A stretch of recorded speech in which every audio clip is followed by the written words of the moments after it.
Dr. Osama Irfan. Today I will talk about that my interest in the biology. Uh, my biology teacher once told me, "Look, Osama, the biology is a very vast subject. It is not limited to the two short books that is being given to you just to study and to give the exams. It is a very vast and dynamic subject. It inspired me to study biology more. So today I was studying about amphibians, how extraordinary animals they are, with remarkable adaptations. Look, just imagine, the amphibians are a transition, a perfect transition between the fish and the land animals, reptiles.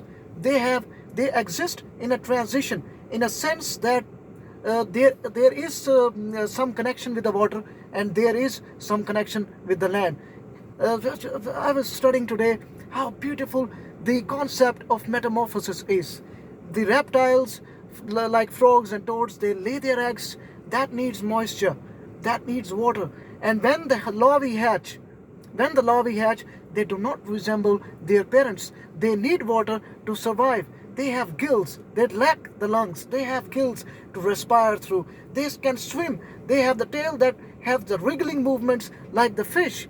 I have seen many times that the children have captured the larvae of the frog, and it resembles so much of the fish that they have the illusion that in that pot they have captured the fish. And just imagine, after a few days, the process of metamorphosis develops, and the tail fuses, and the gills develop into the lungs, and a complete new, different organism comes into existence. And the remarkable adaptation is that it can respire through its skin. Skin is the major source for the reptiles, so through which they can absorb the oxygen.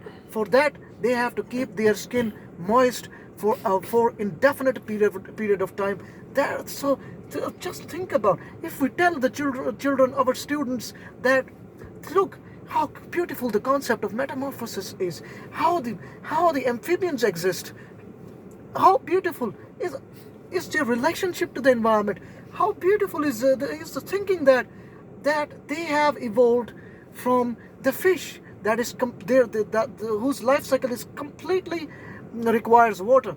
And in contrast, we have amphibians that at some time they require water in their early stages of development, and after that they are almost completely independent of the water.